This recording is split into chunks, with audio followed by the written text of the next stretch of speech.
Hi, this is Mark DeWitt. I'm with John L. Scott Real Estate. I've been a real estate agent here for many years.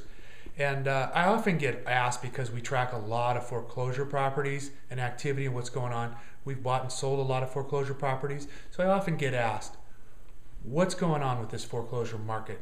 So I want to take this opportunity to share with you exactly what we're seeing happen, the kind of numbers that we track, and what it's just really what's going on. So I've put together a little graph to share with you, and I'd like to show this to you. So right here, this is King County Foreclosure Report. Okay, so this is just what's happening in King County. This red line right here represents the properties that have been scheduled for auction. You can see it starts right here just under 4,000 in March of 2010. And we're now in March of 2011. So we've had a little peak here of foreclosure activity. This is the properties that have been scheduled for auction each month. Okay. This blue line represents the properties that are currently owned by the banks in King County. So we started here at about 2,000, and it looks like we're up to almost 4,000 properties, 3,700 right in there. The yellow line represents the number of transactions that are closing in the multiple listing service every month. So you can see here what's interesting is at the very beginning of 2010, March, April, May, and June. Well, if you remember, in June we had that first-time home buyers tax credit that expired in June. So you can see the number of homes that closed, and then it fell off. Well, up until that point, we were keeping up with the current bank-owned inventory. So that inventory was being absorbed.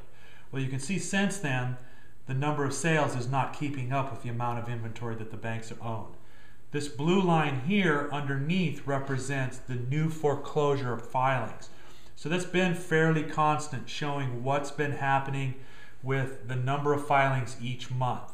Now, one of the things that we have happening that's not shown on this graph is that there's a wave of option arm loans of home sellers who don't even realize that their property is upside down. Maybe they realize, maybe they don't.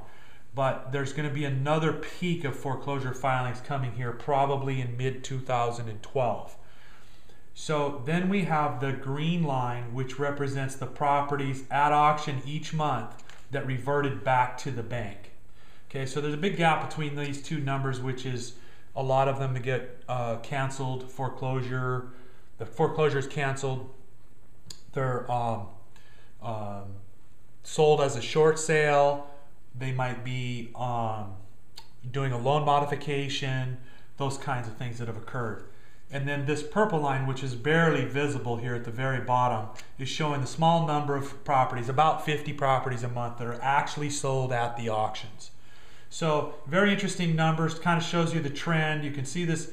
The most important thing here is this big gap. When you take the MLS closed sales and you combine it with those properties that are sold at auction, it's not even making up for the amount of inventory, to absorb the amount of inventory that's out there right now that the banks are taking back. And that's really the message.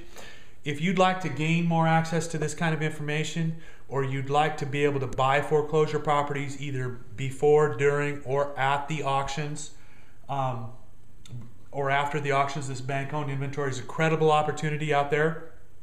Feel free, give us a call. We help our clients acquire a lot of bank-owned property, a lot of foreclosure properties at auctions. Our phone number is 206-718-3343. Just give us a call. Thanks.